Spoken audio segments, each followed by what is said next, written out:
back, everybody. It's another episode of the Nonprofit Show. Today, we're flipping the script because we are taking Tim Sarrantonio, one of our co-hosts of the Nonprofit Show, and we're putting him in the hot seat. And we're talking about a new project that's super innovative, something he's worked on and is working on. And it's a really interesting approach on teaching and learning leadership for the nonprofit space. Wow, Tim, you're blowing my mind here, buddy. Yeah, I mean, I'm really excited. Obviously, it's nice to kind of change it up, especially right before the July 4th holiday, folks. We're going to play around a bit. We're going to relax today. This is all about thinking differently about problem solving. So, Julia, very excited to flip the script.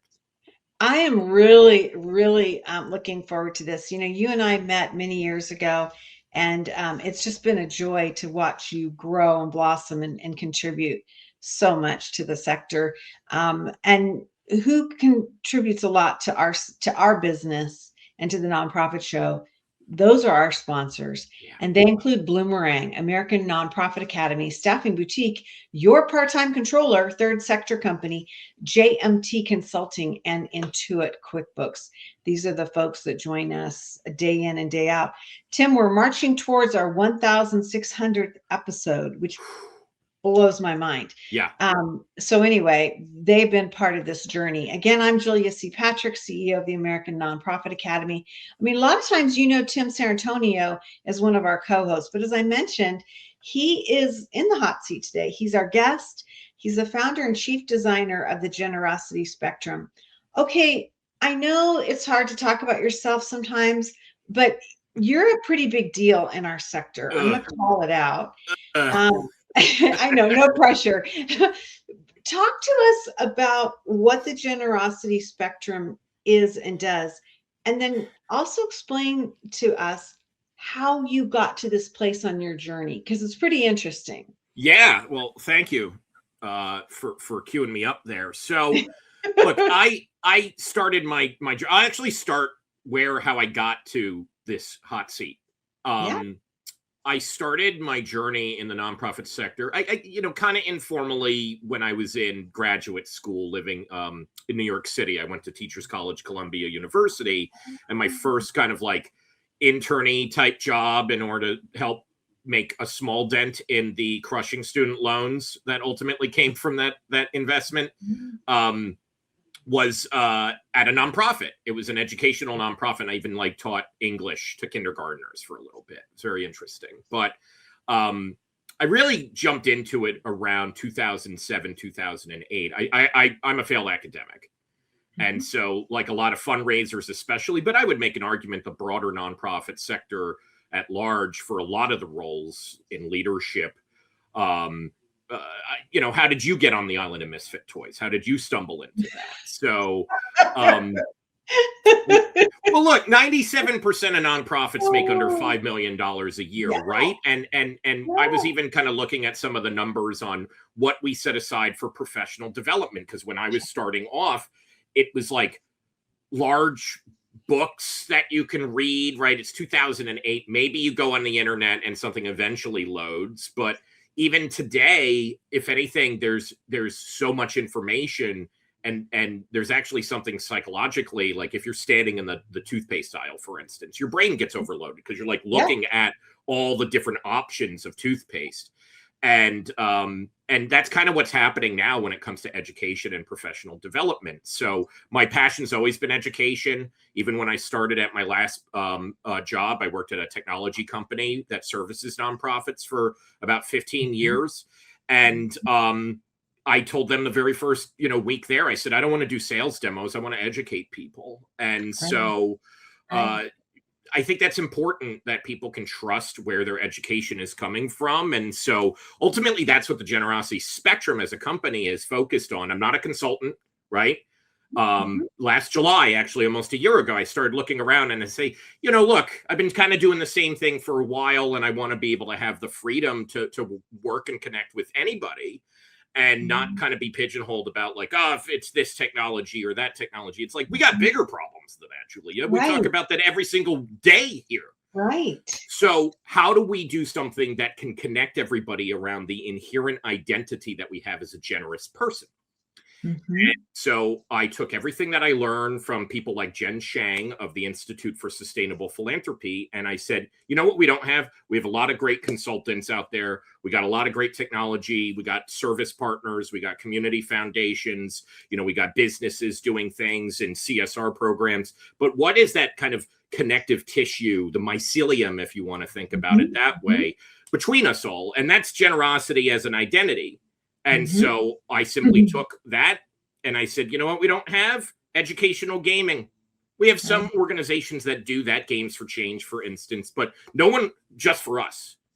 No one specifically focused on nonprofit professionals, boards, and the communities that they serve. So that's ultimately where the Generosity Roundtable came from, as a tabletop educational gaming system, as I like to call it. Okay, so I'm going to hold up a prop because this is a legit thing. I mean, these are parts of the game. Yeah. They come in this super cool box. Yeah. Yeah. And I branded that personally, like with my hands, with an iron brand, using the logo that we designed with a local artist. Like, this is handcrafted. Yeah, it's super cool. And it is an absolutely interesting and fascinating way to get people to kind of let go of some fear or preconceived notions by playing a game. Yeah. Okay, so super innovative. But we were talking in the green room, sometimes play seems really laborious and you have to be kind of vulnerable. How does this work when you've got a bunch of people that are stressed out thinking, I don't have time to play a game? So, and we flagged this, that I do want to say that it's not a board game that you have to kind of set out, right? Like, I think a lot of times people think that and they're like, okay, we're going to play, Risk for nonprofits, and it's going to be about all this strategy. And I've owned those games. I bought those games as part of my research. What I actually started leaning more toward is there's a really, really large amount of academic research on the power of role play. And role play, if you've ever played anything like Dungeons and Dragons or picked up a game like Baldur's Gate online, right? And it should be noted on the game side that culturally, there's more people who actually watch people play video games online or watch like tabletop experiences than people who watch the Super Bowl at this point. I know, and that freaks me out because I had no idea about that until probably like 5 years ago. Well, and I didn't believe it. Well, here's the thing. Anybody who says that they're not a gamer is probably just thinking about it differently because they think it's like video games. My favorite situation was early on. I sat down, I went to a local AFP chapter coffee talk because as a tabletop experience, right? I've published all of the rules in a wiki online. People can read that and they don't have to buy anything from me if they want to play this technically. Like, that's the same thing for Dungeons and Dragons and tabletop games. It's like, my identity is driven by this type of generosity archetype. That's what I've designed, right? It's like, I am a trust keeper. Yeah. But from that, you just have to simply ask yourself, well, why do I make these decisions? Like, who does this remind you of when you read this card, right? Like, I'll do this super quick. This is how easy it is. If you're like, how do I play the Generosity Roundtable? So, Julia, we're going to do this right now. Yeah. The trust keeper. People ask you whether something is trustworthy. You care about standards, legitimacy, and consistency. You often slow decisions down to protect confidence. Your connection to the work is you identify with reliability and earn trust, and you're no compromise. You will walk away from the table in this consensus-based discussion game. You fear shortcuts that damage long-term credibility. Julia, does that remind you of anybody that you know? Oh my God. Yeah, see, this is fascinating. And that's it.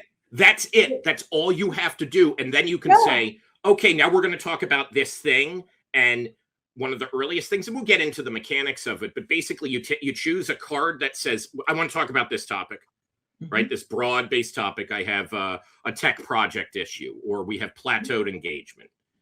I'm just so like blown away about how beautiful the cards look, by the way. I just like PJ Engel, my designer, did such a good job. We worked on this for a few months to get it to that. I'm going to call you out on that. The graphics are really strong, and that's my background in publishing. So I'm a total snob. And I make a lot of decisions based on how something looks. Well, and there was a lot of design theory there's a lot of theory and design that went into actually what you're holding in your hands, because nonprofit people, this is some of the pushback that I've gotten. It's going to take too long. I don't have time for this. Yep. First of all, watching a webinar, reading a book has a significantly lower recall rate. Remember, my background is curriculum and education from Teachers College. So learning from that, immersive things. Think about the best workshops that you did. Think about the best trainings and board retreats that you did. Were you sitting there listening to someone lecture at you? No. So the more you can live the experience, the higher recall. In fact, an 80-90% recall rate typically for things that you learn when you're doing a hands-on thing. So nonprofit professionals don't have, especially the 97% of nonprofits making under $5 million, or the overworked and under-resourced staff at the 3% making over 5, right? We have to remind ourselves, big hospital networks, they have a lot of money. They're not necessarily getting that from the fundraising team, right? All of it. They might raise a lot of money, but then they have all the other fees that count. So how do we get those people locked in about 20 minutes? You say, we're going to talk about this thing. My wife, first person to play it. She's an engineer. How do you win? It's a collaborative storytelling game. It's all consensus. We win by agreeing with each other. And then you just go from there, and you're not going to get fired. No one's getting in trouble. There's safety mechanisms built into the game that have been drawn out from a lot of great things happening in the gaming world. Specifically, it's called an X card, where you just tap it. It's inspired by LGBTQ games that have been designed by indie designers. They kind of came up with this a few years ago because people sometimes think, oh, toxic space gaming. And it's like, no, not it. It's a beautiful world that I've started to experience from, and I've done research and talked to people in Sweden all the way to San Diego to get to this point. So it's been a fascinating journey to ultimately get something that is for all of us, right? It's intentionally designed, even when you look at it, that you could step into it regardless of if you're a board member, a staff member. I played with a 14-year-old at the table on Together Tuesday at my fiscal sponsor, because I have a fiscal sponsorship. We'll talk about that later. Right. The 14-year-old, Julia, actually made me change a core mechanic of the game after I played with them for like 25 minutes. I was like, okay, I got to rethink this thing that I thought. Love it. And as a volunteer, they were a volunteer. And part of it is, how can we make it that anybody can feel comfortable stepping in and having a seat at the table? The biggest thing and the biggest value that I carry is, if it feels like work, we're doing it wrong. Right. Well, and don't you think that I love your idea and the spirit of consensus and compromise. Yeah. But I also think that this is like one of those moments where you can, as I see it, you're in this game, you realize that you can build your own confidence by being successful and being creative. And I think we need that in the sector. We need to be emboldened to speak the truth, to be confident, and to be civil, right? It's not who's going to bully somebody into right or wrong, or bully somebody into fundraising or a gift or leading. So I love kind of that subtle ecosystem that you're developing inherently in the game. Because it starts with, you need a host, and that's the most important role in running the thing, because I did so many table-wide conversations where, tech companies, they throw a lot of money at dinners and stuff like that. And I said, I'm not just going to have a dinner and walk away. I want to learn. I want to learn what's happening with my community. I've sat around the table with some extremely intelligent people who have also stepped in and advised this. There's a whole Guardians of the Game. Julie is part of that. That's why she has the box that she has, personally branded by me. I've never done anything like that. So, if it looked, sorry. No, it's cool. Good. But the guidance there is critical. And it's really important to also know that we're building circles of trust. You're building it within your own team. All you need is 3 people, right? A person who's facilitating the talk, the host, and 2 guests to have a conversation. But if you imagine we can start having these conversations at not only our own tables, but between each other. I've done regional wide creation. How does it create a network, right? Thank you. Well, look, it's perfect timing, because what we're doing is there's a lot of things that went into designing the game to work on its own, right? You could play it with a group of up to 10 people. That's what we're seeing in this picture here in early playtest in February I did in St. Louis, 10 people at the same time. And they didn't break the game. That's what I learned they tried. They did a great job pushing my butt to the limits during that, right? And That's these great. are like some amazing facilitators that Rachel D'Souza, who was my first guest actually this year.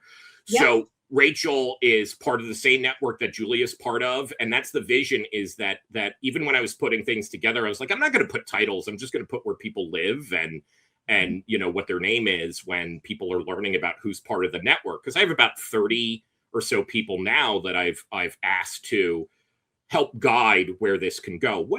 When you're working with a nonprofit, or when you're talking to board folks at, like a museum or a healthcare system or an arts organization or mental health for individuals with developmental disabilities, doesn't matter. Generosity connects through all of us. So what can work with everybody at the table that they're sitting at, but then how can we learn from other tables? Because the thing I got frustrated at is I got sent around to all these different conferences, all these different conversations. I helped facilitate conferences virtually that reached thousands of people, tens of thousands, actually. And then what do we learn? We learn what we learned in that box, but how do you connect it to all the other conversations that may be happening? So what we've also started developing as part of the network is a way to share the gameplay into what I call a library of generosity. These are going to be verified game sessions. I've been doing these at conferences like AFP Icon. I did it with Giving Tuesday, did a leaders gathering. And so if most nonprofits can't afford to go to even a regional conference, might be pushing. I talked to one of the members of the network yesterday, and she said, look, I got pitched a $300 conference. I don't have that in my budget. And she even got shamed, Julia, by the keynote speaker responded. She told me that they were like, I can't believe that you can't invest $300 into yourself and it's a guaranteed return. That's not the type of circle of trust that we want to have, right? No, that's dreadful. It's awful. It made me think, like, what can we do about this? And so if those people who are in, rural communities, for instance, they can't, even sometimes they might not even have reliable internet access. We can't just immediately assume that everything's going to reach people. So what you can do is we share in. We build the character profiles, because what we're finding in role play is that people, they're sharing a little bit of the deeper anxieties that they have and the hopes and the dreams, and that can turn into insight. It's not necessarily the job, right? The job is the job. This is a way within 20 minutes that you can think about the world in a way that makes you believe, yes, you know what, we could do this. We could do anything. You want to get into that flow state with your team, and this is going to help that, right? I watched the finale of the Bear yesterday. No spoilers, but like team flow, so critical to make change happen.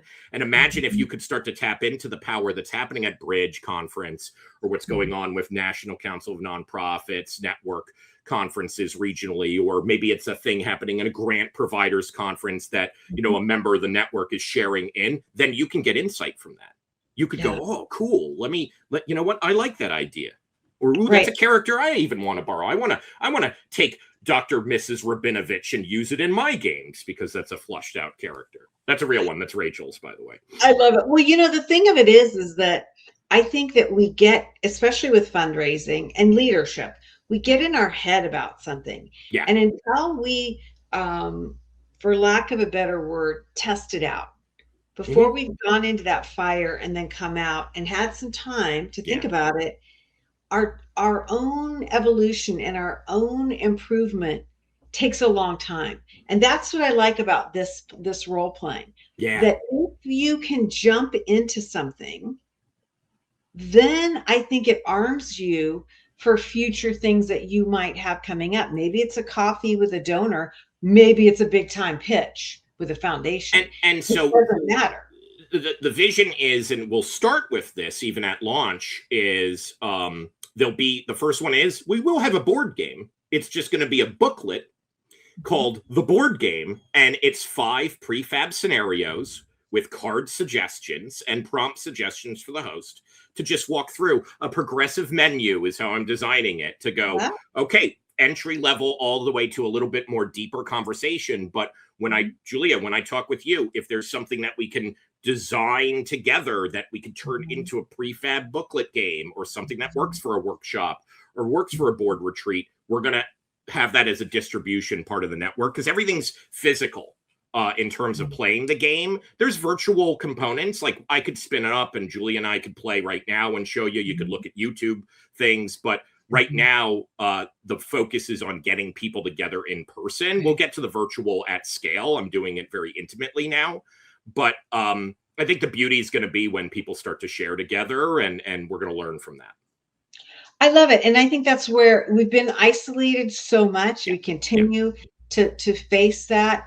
And so I think the benefits of being together, playing together, navigating civic discussion, I think it has so many benefits that are going to outshine what maybe even you, Tim Sarrantonio, thought of in the beginning, right? I think it can bleed over into other behaviors, how we perceive others. I think that's a really cool thing. There is one of the reasons that I'm trying to keep it a little bit, like, I want people to access it. I want people to be comfortable with it, but like opening it up, we're actually going to take it a little bit slow. I'm going to limit it to even 500 educational gaming systems for 2026, because I've witnessed what happens when you open up a world of role play. I played a game called Ultima Online that has taught me back in the day, you got to watch what people are going to do. They're going to do they killed, like in the game, they killed the guy who made the game because they didn't like put a setting correctly. I don't want that version of mine. So we're going to take it slow and learn,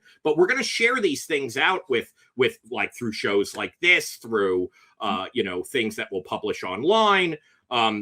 What we're learning, because that's the most important thing. I want this to be at every table in the nonprofit sector within 10 years, right? Like we should be having these conversations and talking with each other. We've never had anything like this as a peer network. There's professional associations, there's things like that, but this is completely new. So I'm very excited about it. Well, you should be. We don't have a lot of time left, and I know that we're getting some really an inside look at how you're navigating this journey and this exciting thing. Let's talk about this navigation towards corporate sponsors and building relationships. I mean, first and foremost, everybody knows who you are. I mean, you have a great reputation and you're out and about, but still at some point you have been building relationships, or maybe forging them in a different way. Right? So talk to us about that. How has that worked? So I'll try to keep this like succinct and helpful for the audience in terms of what you can learn about this. We do not have a lot of great options right now for somebody who wants to start a new business in the nonprofit sector, something around the generosity economy, right? Like you could be a consultant, you can make an AI tool, you could take on private equity, pretty much that. Or you're in the nonprofit space and doing really innovative things. But the service side especially is kind of static. So what I said was, number one, I immediately, I had private equity stuff sniffing around me because just the background that I have. I helped take my last company to pretty significant, like when they first started, it was like $300,000, right? up to 40 million at this point, right? So the reality is that I know how to scale things, and I also really desperately do not want private equity anywhere near what I am doing. So just know that right now. The other thing is that like we can monetize and gatekeep access. And that was very concerning to me too, because I want to help and make something that's accessible to everyone.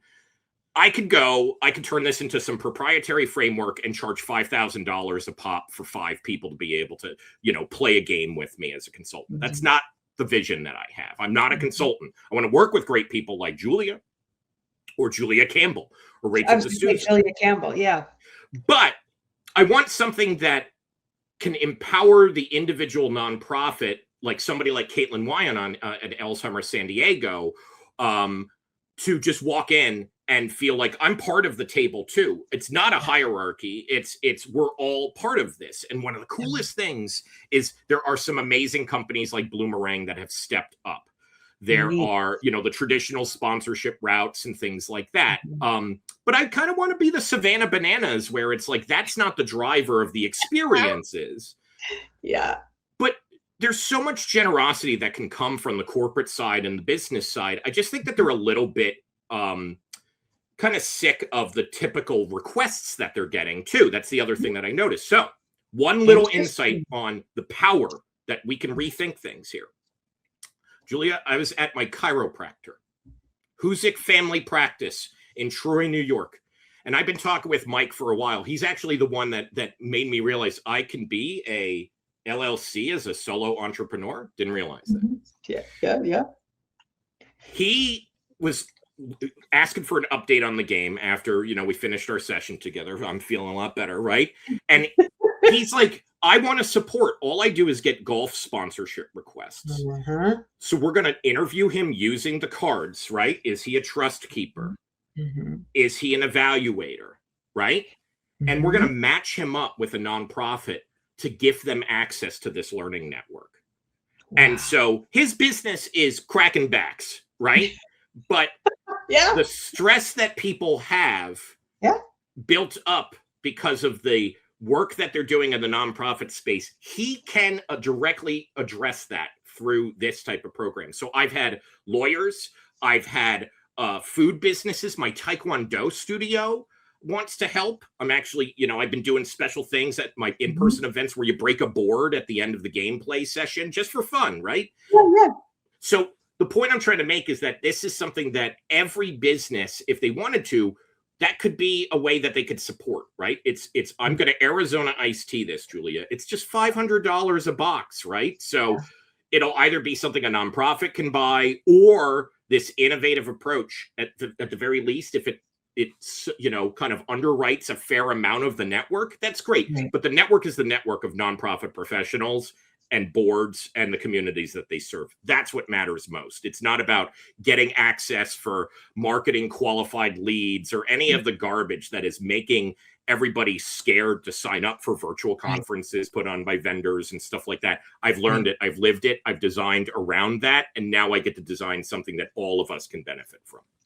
Well, it's just always magical to talk to you, to get a peek into your brain and how you're always so energized.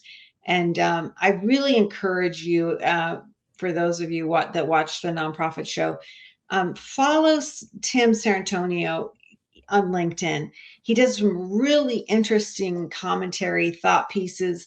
I find him to be very, very authentic. And it's just a really interesting way to get some support and encouragement in a different format, right?